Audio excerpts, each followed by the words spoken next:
पेड़ के नीचे बत्तख बैठी थी। अपने घोंसले में ऊपर एक बंदर बैठा था। पेड़ की शाख पर उसे बत्तख की निगरानी के लिए बत्तख का एक अंडा होता है। बत्तख उसके साथ बैठी होती है हमेशा और बंदर उसे हमेशा दूर से शाख में बैठा देखता रहता था। एक दिन रात हुई, बत्तख बहुत बीमार थी। बंदर उसे देखता रहता था। फिर अचानक बत्तख को कुछ होने लगता है। बंदर नीचे छलांग मारकर आता है। बत्तख को जैसे हाथ टच करता है। बत्तख बैठ जाती है। खामोशी से बंदर जैसे सुबह देखता है।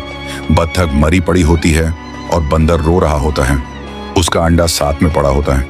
उसी वक्त वहां पर एक ब्लैक कलर का खतरनाक सांप आ रहा होता है। जैसे ही वह अंडे को खाने के लिए सांप करीब आता है, बंदर उसे देख लेता है।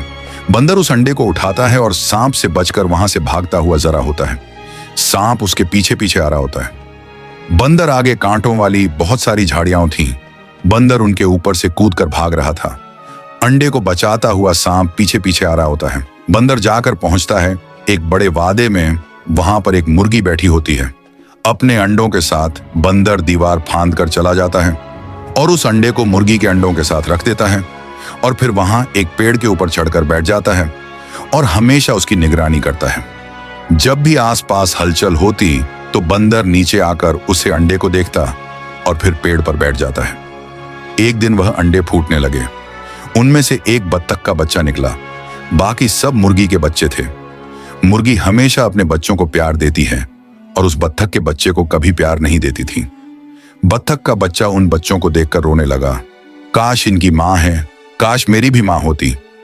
फिर एक दिन उसी रेगिस्तान में फिर से वही सांप घूम रहा होता है और वहां आ जाता है। मुर्गी अपने बच्चों के साथ घूमने निकली होती है।